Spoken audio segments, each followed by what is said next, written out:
তিতাসে নজরুল হত্যার প্রতিবাদে মিছিল ও মানববন্ধন, উত্তাল রাজপথ।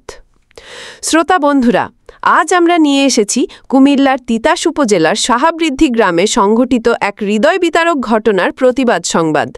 আলোচিত নজরুল ইসলাম ভূঁইয়া হত্যাকাণ্ডের বিরুদ্ধে সাহাবৃদ্ধি গ্রামের মানুষ আজ নেমে এসেছে রাস্তায়। বিক্ষোভ মিছিল ও মানববন্ধনের মাধ্যমে তারা জানিয়েছে ন্যায় বিচার চাই, খুনিদের ফাঁসি চাই।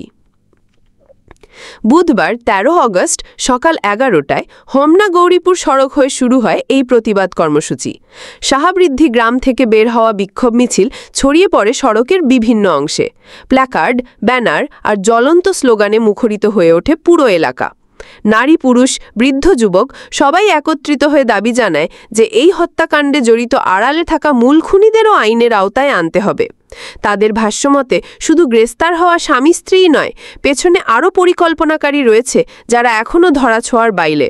আর সেই কারণেই গ্রামবাসীর দাবি সব অপরাধীকে গ্রেফতার করে দৃষ্টান্তমূলক শাস্তি দিতে হবে, যাতে আর কোনো পরিবার এমন শোকের আগুনে না পড়ে।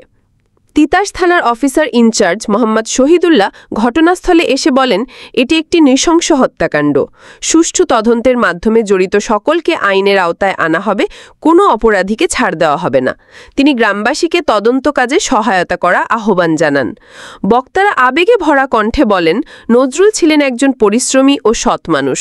তাকে পরিকল্পিতভাবে হত্যা করে মরদেহ টুকরো টুকরো করে নদীতে ফেলে দেওয়া হয়েছে। এই হত্যাকাণ্ড শুধু একটি পরিবারের ক্ষতি নয়, পুরো গ্রামের জন্য একটি অপূরণীয় ক্ষতি। প্রতিবাদী জনতার স্লোগান ধ্বনিত হতে থাকে, খুনিদের ফাঁসি চাই, এই দাবি মানতে হবে।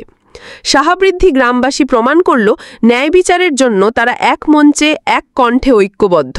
তারা প্রশাসনের কাছে একটাই প্রত্যাশা রাখছে, দ্রুত তদন্ত শেষ করে অপরাধীদের সর্বোচ্চ শাস্তি নিশ্চিত করা, যাতে ভবিষ্যতে আর কোনো নজরুল এইভাবে জীবন না হারায়। বন্ধুরা, আজকের এই প্রতিবাদ শুধু সাহাবৃদ্ধি গ্রামের নয়, এটি সারা দেশের জন্য একটি বার্তা। অন্যায়ের বিরুদ্ধে একসাথে দাঁড়ালে ন্যায় বিচার একদিন আসবে।